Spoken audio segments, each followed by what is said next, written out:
Matthieu 12, 29. Ou comment quelques-uns peut-il entrer dans la maison d'un homme fort et piller ses biens sans avoir auparavant lié cet homme fort? Alors seulement il pillera sa maison. Donc ces versets nous disent clairement que pour retirer ce que l'homme fort a volé ou a gardé de nous, ou a pillé ou a pris de nous, il faut d'abord le lier. Auparavant, avoir la victoire sur cet homme fort. Et alors là, on pourra récupérer tout ce qu'il a retenu qui sont à nous. Généralement, la majorité des chrétiens se disent, quand j'accepte Jésus, je suis totalement libre. Et ça, c'est une vérité. Si donc vous, le Fils, vous a franchi, vous êtes réellement libre. Donc on rentre dans la vie chrétienne avec cette pensée de dire on est totalement libre et que rien n'a de l'influence ou de domination sur notre vie. Pendant qu'en réalité, on voit que dans la vie de certains chrétiens ou de certaines personnes, même dans notre propre vie, il semble comme s'il y a une forme d'influence. Comme s'il y a quelque chose dont nous n'avons pas la force contre elle. Quelque chose qui semble encore avoir de la domination sur nous et de l'influence.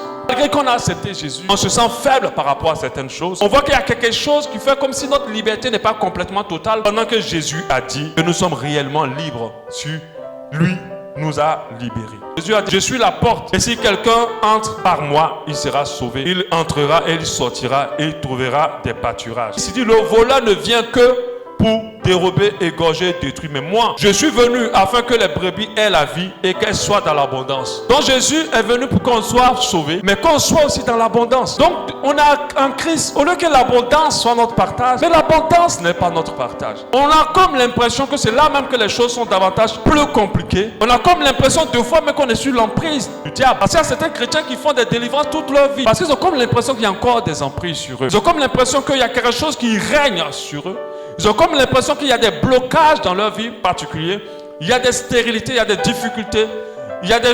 Ils ont comme l'impression que leur vie n'est pas fructueuse. Il y a des maladies héréditaires familières qui demeurent sur eux. Et cela, ce n'est pas à un moment précis, mais pendant longtemps. Et moi, j'aimerais dire à ces chrétiens ce soir, c'est à coup sûr l'action d'un homme fort dans la vie de beaucoup d'enfants de Dieu.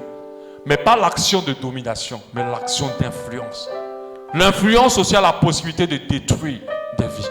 Même si tu ne domines pas sur quelqu'un, si tu l'influences, alors tu as une forme de domination sur cette personne. L'influence, c'est la domination de l'extérieur. Avant, quand nous n'étions pas chrétiens, ils nous dominaient de l'intérieur. Ça, c'est encore plus grave, parce qu'ils avaient tout le contrôle. Mais aujourd'hui, ils sont de l'extérieur, ils ont de l'influence, c'est une domination extérieure. Et tant que cet homme fort n'est pas écrasé, ça va être difficile. Tant qu'il n'est pas vaincu, on ne pourra pas piller toutes les choses qu'il a volées. Qu'il a volé dans nos familles, qu'il a volé dans nos vies, qu'il a volé dans nos nations. On ne pourra pas les retirer. Et ça va avoir des problèmes. Pendant qu'on est chrétien, on ne pourra pas jouir de notre vie comme Dieu le souhaite. Il a dit que nous soyons dans l'abondance.